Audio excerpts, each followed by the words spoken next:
Hello and welcome to the Instant Ink Comic Book Podcast. This is the podcast where every handful of episodes, we work together to create a one-page comic book. We don't know what we're going to do. We don't know what we're going to write together.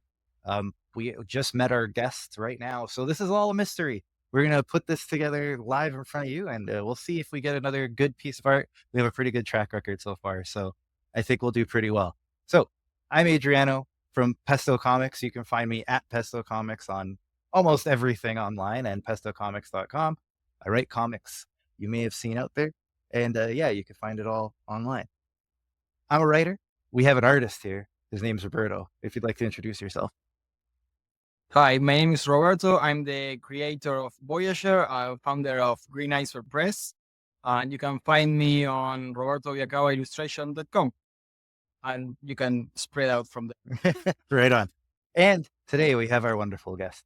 We have Robbie here. If you'd like to introduce yourself, let us know who you are, what you're up to. Yes, so my name is Robbie J. Atkinson. I am the CEO and the founder of RPX Media Production. I am also the author and creator of the upcoming manga series named The Seventh Kingdom. And it's you can find us on rpxmediaproduction.com/manga to peruse that and some potential upcoming projects as well, or you can check out our films as well. So an honor to be here and I'm looking forward to it. We got a multimedia guru here, which is great. I really respect it. That's awesome. So let's get started. What we're going to do is I'm going to bring up a screen of prompts. I want you to ignore the first set because I'm going to refresh these. This way they're fresh to all of us. This is our proof that I am not coming in prepared in any way. So we're going to do 5 prompts. I'll read them out to you and then we'll pick which one seems like it makes the most sense. So what do we got here? We got random page. Open a random page of a book or magazine and use that to write. You might have to find a book or magazine to make that one work. Missed connections. Yeah. Write about 2 people who keep crossing paths but miss actually meeting. The voyage. A unique vessel takes you somewhere you've never been before. Peace out. What do you find peaceful? And 4 seasons. The changes that occur throughout the year. All right. So does anything sound like something you'd be interested in pursuing on this out of these prompts? Misconnections. Misconnections? All right. You were pretty quick on that. I like that. Anything come to mind in particular? Any kind of story out of that? Or is it just something that it's like, I think I could come out with something there? Gosh, I don't have any specific reference, but I just think that it would be a great fortuitous story, so to speak. Yeah. I like it. Okay. So let's go with that. Misconnection. So I'm going to unshare my screen so that Roberto's free to share his whenever he's ready. But yeah, so, okay, misconnection. So the catch with a one-page comic, I think I say it every time, but I'll say it again, is we are quite limited in how much space we have to work with. Unsurprisingly, right? 1 page. So that means we're talking what? We're talking 4 to 6 panels. Now, I know you mentioned your background is more manga based. So I know that that's even more limited if we're looking at that kind of style of things, right? Like I think 4 pages is too many, depending on which one you're reading. So yeah, so you might be well versed in this, but think about, we need a beginning, middle, and end, and it has to fit on this page. I think the other catch is surprises are hard on a 1 page, right? So having like a gotcha or a reveal in the end has to be subtle or not too visually. Well, it can be. Again, you can break any rule I'm saying here, of course. But 10 panels if you want. Roberto might be upset, but you can. And you can have any surprise you want. But rule of thumb is, you want to kind of keep things as limited as possible, and then you can kind of expand from there if you need to, right? So 2 people. So we already know when you have 2 characters. So that's at least we have that. I'm a visual person, so I'm already visualizing it. A man and a woman cross paths in a grocery store. They don't interact with each other. The man leaves the grocery store and he's maybe on his way somewhere. He gets into an accident and hold on. Misconnection is they can't meet, right? They cross paths, but they never meet, right? That's right. Yeah. So it's like they should have. They should have, Right. but Okay. they're just so actually this one kinda has Um. the what do you call it? The climax built in because it's that moment, I would assume. Again, we can start with that. It's up to you, but um, I see a man at a grocery store. He walked past a woman. He leaves the grocery store. I'm still figuring out what he does in between, but at some point he ends up driving, and he gets into a car accident, and the woman drives past the car accident. So those are 2 points I already have in my oh, head. okay, okay. I like that. The middle point, I'm trying to think about what that could be. Where would he be going, and where would the woman go that they end up driving the same direction but still pass each other? Hmm. Hmm. Still Yeah, formulating. It's like marinating. It's marinating. that's good. That's good. No, I like it. You have a well-formed start, which I like. I think okay,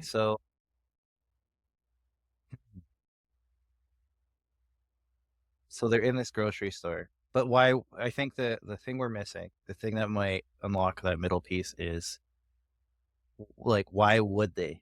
What is the reason they even should meet each other? Right? Like what is their why should we feel bad that they don't cross paths? Right? Like if it was a romantic comedy or something, it's obvious. Right. Right, Um, right, right, right. but again, limited space to establish this. So how do we establish why they should have met, but they don't, right? Is it a grocery store? Is it a cafe?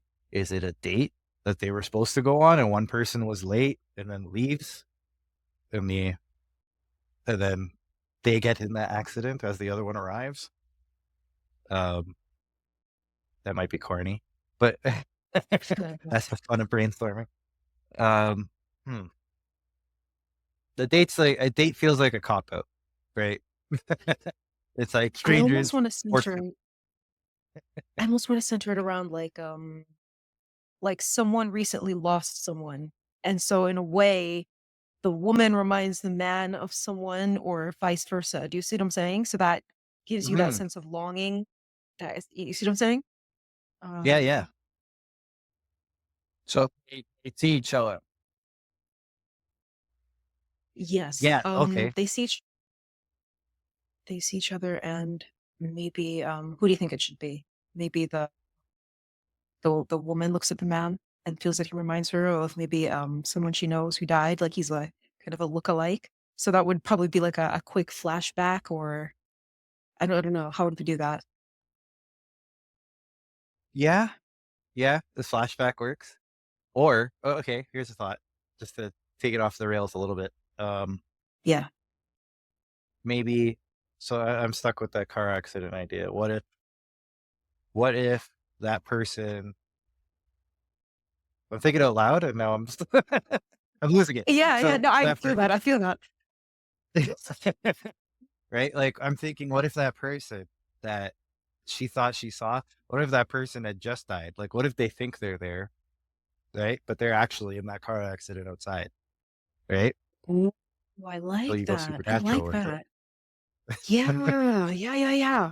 right? And it's like, Oh, I like that. Yeah. why aren't you acknowledging me? Like, hello, I'm here, I made it. They're like, Oh, right? But they don't know that they just Yes. so kind of sex sex tense. yeah, kind of, Yes. yeah, Yeah. that kind of vibe, right? Where it's like they don't know that they're a ghost. And That- spoilers for anybody who hasn't seen that 20-something-year-old Yes, movie. Uh, I see that before. you had Hmm. lots of time. You haven't seen it, that's on you. okay. Okay. Is that something that So there maybe the reveal then is the accident and that yeah, yeah, exactly, right? or he or she is the ghost. I think Yes. I meant Yes. Yes. Yes. yeah. I think I mentioned I'm always apprehensive about having that surprise on the page, but I still think this works. Because until you actually read the context, Yeah, you wouldn't know that it's a that ghost. it's yeah, Oh, exactly that. maybe the woman has like a locket or something. Like she sees the man and she looks at like a locket or something. So we see that visual of the man. No, no. That Maybe she's I'm. waiting Am I for. messing this up? Yeah. Yeah. Hmm. I feel like the modern Oh, man. thing is a phone. which is You're right. might be You're poor. right. I'm But thinking about like the Right. 80s, 90s, early yeah, 2000s. yeah. We have a lot. I mean, we could set it with whatever Right. time you'd like. But yeah, I guess Right, the right. modern way would be like people would have it on the I, wallpaper. the accident is with the horse. Yes. 1880s. Gosh. Okay, Yes. I Maybe think that's we're what on. it is the woman's checking out, and I don't know if you guys do this when you're at the grocery store. You're checking out food and they're scanning everything. You have your phone in your hand, like you're looking at your phone at some point, or maybe you guys are super focused and you're not distracted. But I always have my phone, so that would be that Oh, would motivate her, having the picture of the person in her phone in her hand, and she looks up, and that man in the phone picture is actually like right across from her, but right, he's a ghost, so he sees her, um she doesn't see him, and she looks at the picture, something like that. Maybe I think that can work. feel free to interject. No, I think that works. I think that works. Like, who's so focused anymore that they don't get bored waiting for their groceries to get checked out? You know?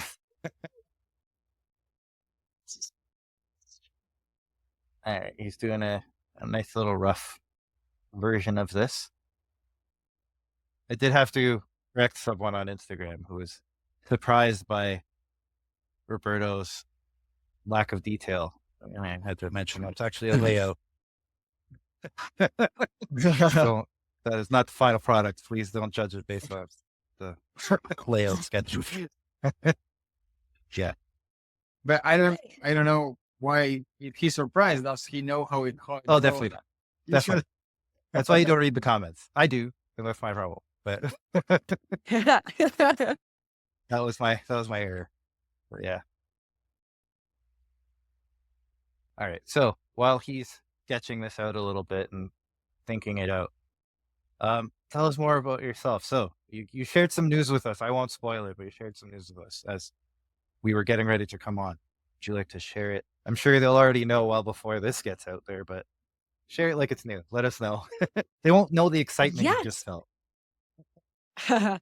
Yes. So I also am a filmmaker. I direct films, and our most recent project, Kalimba, which is a psychological horror short, actually was accepted into a film festival here in Atlanta called the Buried Alive Film Festival. It's a 17-year-old film festival that is really supportive of the underground horror scene, and that's going to be our premiere, our film festival premiere. So after a year-long run and like what about maybe 6 to 7 awards in over 8 different countries, we now finally have a premiere location where everyone can come out and see it.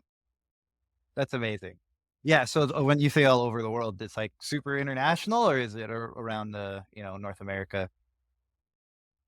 So we submitted to festivals all over the world, and even though it was in English, we actually got awards and selections in Japan, South Korea, Greece, Italy, um, Paris, London. We're still waiting on some decisions in other countries as well, but That's awesome. You're living the dream. That's a. So I assume you went to thank film you. school and all that, or did you just kind of jump in and do it? I did go to film school. I actually have my master's degree, which no one says or does, because in the film industry, your master's degree doesn't get you on a film set any more than someone who doesn't have it. But yes, I went to film school. I went to Georgia State University, and I was someone who loved film theory. And I took so many film theory classes that when I graduated, I realized I'd never really held a camera. So then I went back for my master's, and that was when I learned about like digital production, editing, special Oh effects, wow, and more cinematography. But I studied abroad. I went to Korea and I studied Korean cinema as well. So oh amazing. Okay, and so does that explain your influence with the comics and manga as well? Is it you're getting exposed while you're there, or is it just sign of the times kind of thing? well, so in terms of motivating the ability to facilitate storytelling, I would say that film in general leads into the Mhm. manga in that regard. But I would say that the passion for manga had kind of just always been there from like childhood, from like the days of Toonami, on the Right on. Cartoon Network. And I think that after I did this short, I kind of wanted to pivot. I was talking to someone just a while ago and they were saying, oh, I get bored easily. So I have to pivot. And I said, I can relate to that. It's not so much boredom, but it's more a desire to push the limits of how you can explore storytelling. And so I partnered up with an illustrator that I had a relationship with already, a working relationship, and we decided to tackle this. And Amazing. they're talented. They worked under Viz Media, behind Naruto and Oh, Dragon man. Ball Z. So Yeah, and the little bit of you were showing us of the, the items you have that you're selling in that and your jacket and all that, like, yeah, I can see the quality there. So it sounds like you hooked up with yeah. somebody really good. Thank you. Thank you. Yes. So for those who are wondering what we're referring to, this is actually the custom packaging for those who pre-order. But yes, I'm very grateful and it's been really fun. Because this feels like an extension of the storyboarding process as a filmmaker. Except if you can imagine it, it can be created versus needing money to buy a new camera or a new lens or a new tripod to get a scene. So Yeah, it's for nice. sure. Yeah. I'm keeping it to myself for the second, but so I went to film school myself, but I did not continue with the film school. I Yeah. yeah, I used to do TV for hockey games here and things like so we're in Canada, so hockey game.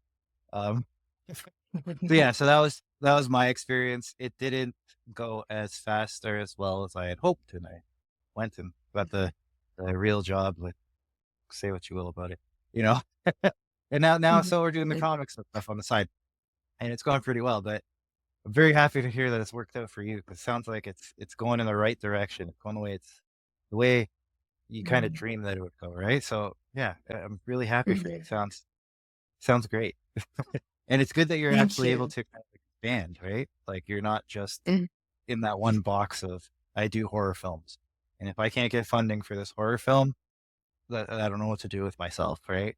Like it does sound like you're broad in interests, which is good. Yes. And I think too that it's interesting seeing the contrast between like film goers, movie lovers, and then like manga fans.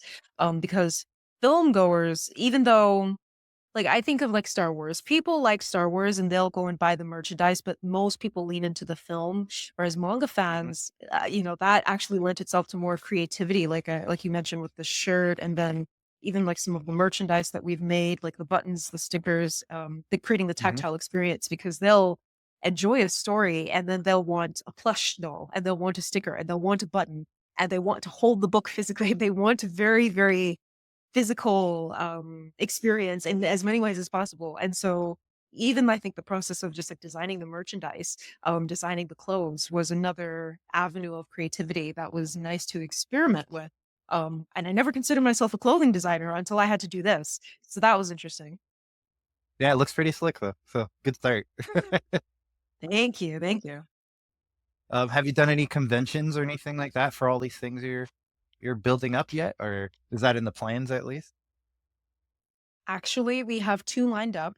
I'm going to be a panelist at a convention that was actually founded by the voice actor of the character Shao Kahn in Mortal Kombat. Oh, wow. He invited me to be a panelist at this convention. Right, right. And then I'm also going to be at Anime Week in Atlanta. We were accepted to that, and that is the largest anime convention in the Southeast. Aside from like MomoCon, it's a pretty big deal. So I'm just incredibly grateful for that.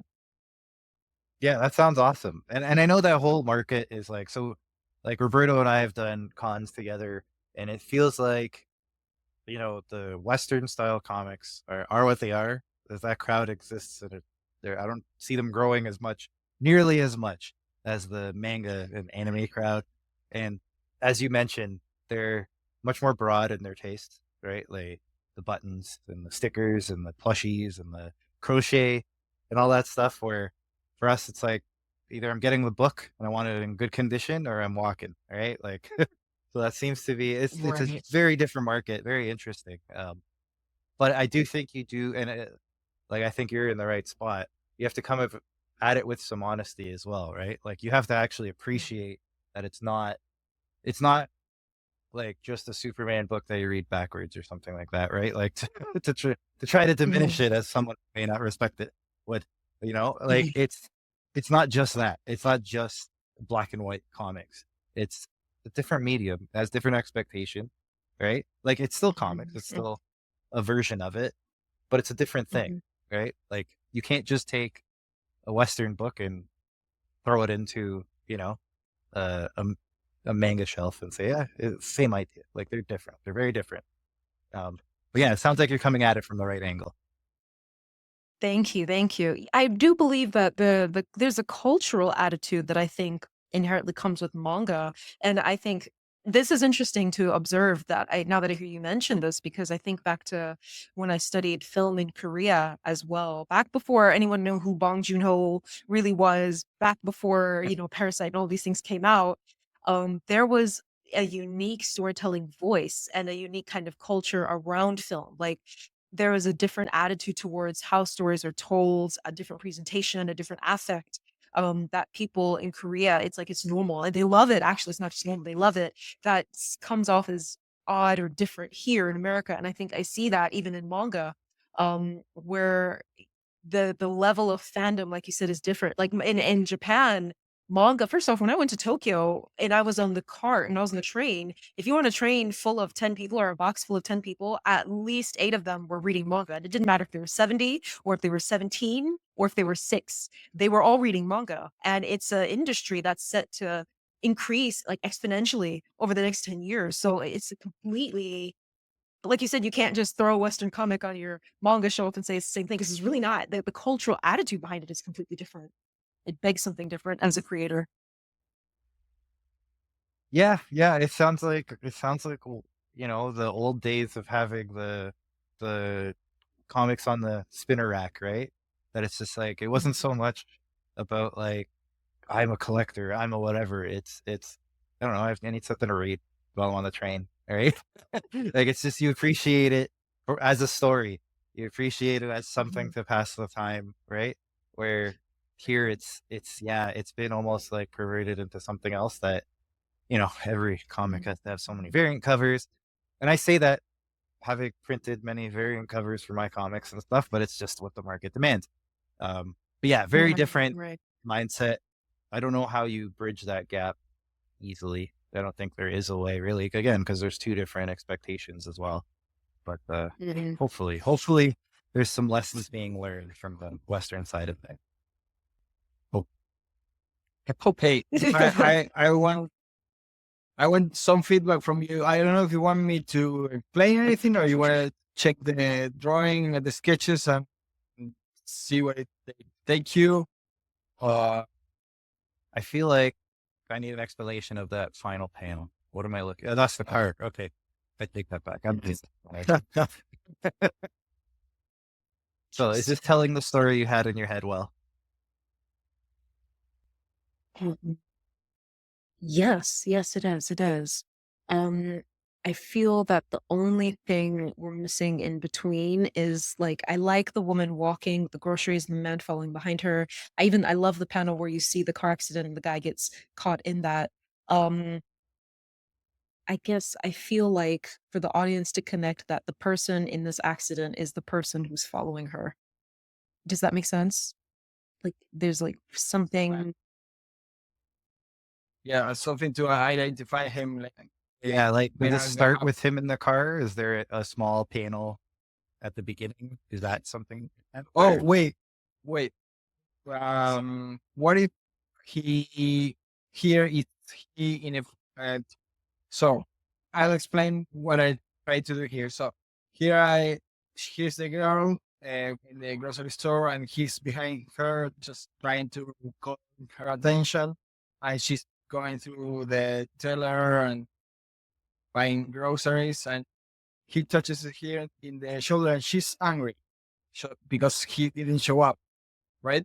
So he's taking her phone to call him, and maybe here instead of the face, because like we didn't see. Sorry. Uh, The face of the First guy. playing how you said. Yes, the face of the guy. Maybe I can do him like in a bike, and then the accident is a guy roll over riding a bike. Yes. Yes, Does it yes, make yes. sense? That we can try that. Okay. Okay. You want to draw a bike though? Are you a masochist? You want to? But it's not that complicated. Again, they're So, but the bike will be crashed by the cars. Doesn't have to be perfect. that's true. Anything that It's doesn't true. look great, it's because it got mangled. Yeah. Yeah. Up. This is the basic structure of the bike. We have two triangles like this. That's it. That's it. It's not that car. Quick break. Yeah. Yeah, that. So easy. That'll take me 3 months. So perfect. Are you doing, Roberto? Are you doing Inktober? No. I had to start today, but we are okay. We are recording this the 1st of October. But Yeah, this will be at it's, the end of it, so we will know if you're lying Yeah. if you're saying you're doing it. No, I have too many things to do. Yeah, that's fair. That's fair. Yes, I'm always I tempted to understand. try, I and then did I try and I get frustrated, and then I don't do it. Yeah, I did a couple of years, and every year I added a prompt. Like first time, I don't know what I did the first, but the second I think was all superheroes. So every prompt has to be a superhero. And the third time I did a comic. With every prompt was a panel from Oh, nice. a story. Yeah, and it ended up being really really nice. Doesn't make any sense all the time. Sure. but You got to but fit still, 31 sorry. panels somewhere. Yes. Yeah. But it was interesting. I like that. Ah, Yeah. fascinating, fascinating. Have you tried any Someone was that yourself? I was gonna say, someone told me about like a writers event, and I forgot what it even was. I was just trying to think of the acronym, where you're challenged to write, and I've not really, aside from what I took, like, so I took online classes with the Sundance Institute, and I remember they would sometimes challenge us to write something and then like present it to the class. But I've not done anything like that since, and I feel I've been so busy just trying to get the manga off the ground and then handle the film. And I run a nonprofit too. So with all of that, I'm just occurred to me I've not really gotten a chance to lean into things like that at all. But I'd like to eventually, I think. Yeah, it ends up being, I think it's good in a way. It ends up being a lot of effort, but that's the point, right? Like it's to force you to make time for something. So maybe you're referring to, was it NaNoWriMo that you're thinking of? That it's November, you got to write the 50,000 words by the end of the month. Yeah, I think that's what it was. Right on. Yeah, yeah. Yeah, so it's a fun challenge. I would recommend it. The good thing about that too, like the thing with Inktober is it's a daily grind. Like you have to, again, nobody's punishing you if you miss it, but the idea is you have to post your drawing every day, right? Like you have to, today is day 1, I think today was backpack was the official Inktober prompt, right? And you're, so by the end of the day, you have to do a drawing with backpack. With NaNoWriMo, the goal is 50,000 words. So if you do nothing for 29 days and on day 30, you kill yourself and draw and write 50,000 words, you still pass. You Right. did it. Right? Obviously the worst way to do it, but arguably you could do that. So you could take weekends off, right? It just means your daily word count goes up and you could, whatever. You write Monday, Wednesday, Thursday, or whatever works for you. The goal is 50,000. That's the, which is a novella at the end of the day, right? Like that's a decent size first draft. And the idea being that you could take that and either expand it or use that and edit it and release it. Yeah. But it gives you that discipline of like, I'm showing up regardless how I feel or what's going on. And I spend the hour or however long it takes you, you write. Right. So it's good. That's interesting. Yeah. So that's an interesting philosophy. For me, I am actually the complete opposite. And here's what I mean. I'm someone who, like, I work from home the majority of times, and I would sit down and work from 9 to 9, just in a blink. It's kind of just how I am. When I put my mind to something, I don't stop until I've gotten it done. And if I don't, then I write it down and I try to get it done the next day. Nice. And I know a lot of people who say that like they have to have someone with them for a sense of accountability so they can get things done. Um, and I realized I've not needed that. So I mentioned being the opposite because when I tried to force myself to write, that's probably when I struggle the most. But when I let Mhm. myself write, when I get the inspiration, it makes the process more fun for me. And I will probably knock out a lot more in that one pop of inspiration than if I were to force myself. And it's not to say that people can't do that because everyone works at different parameters, but I think because I'm such a disciplined person, if I if I get myself into the crux of forcing myself to work, then I end up less productive. Yeah, Does that make that makes sense? sense. That makes a lot of sense. Yeah, like inspiration plays a huge part in it, and motivation. I think it's yeah, like it's really those folks who just never do it, right? That probably need to Yeah, I feel understand. more, right? Eh, 'Cause I'm sure we've all met folks that are like, I have an idea for a book. It's like, and how long have you had this idea for? Right, 20 years. For years, right? Okay, yeah, Yes. right. It's like Oh sit down and gosh. do it. Like, what's stopping you? It doesn't cost anything. You can do a pen and paper if you want. But yeah, some people just never make it to like sit down and just write and just Yes. we've mentioned this in the past, the courage to fail. Just accept that you're gonna be bad at it. Just do it. Right? Yeah. Like you especially if it's your first crack at it, it's going to be awful. And you should just know that. Proceed anyway. Right? Right. And Yes. that's the thing about first drafts. They're meant to be bad. Like acknowledge that it's going to be awful, and that's why I'm writing it to get that out so I can clean it up. All right. You can't you Yeah. can't come out with a completed piece. Willingness to give yourself grace through your creative process. Now that is something I think everybody needs to take a page out of because that stops so many people, like you said, from even trying. And then people who do start don't want to continue because they don't want it. They're paralyzed by the perception that it's bad. I Yeah, think that's also why absolutely. I say follow the fun. Follow the fun. Yeah, and that's the key thing too, right? Like you can tell when somebody's having fun with what they're doing, right? Like Right. if they're loathing it, if they're really hating putting this piece together, I mean, again, some are better than others. Some might just be able to fake it because they've been doing it so long. But for the Mm. most part, you can tell when somebody's enjoying what they're doing or if they're doing it because they have to, right?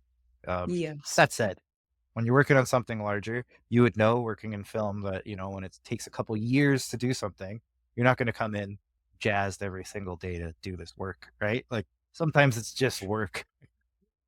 Yeah. And you Mm. just, the weather's awful and the, the commute sucks. You're going to do the work today, even though you don't feel like it because, you want that Yes. end result. But if the majority is Yes. you have, right, it shows.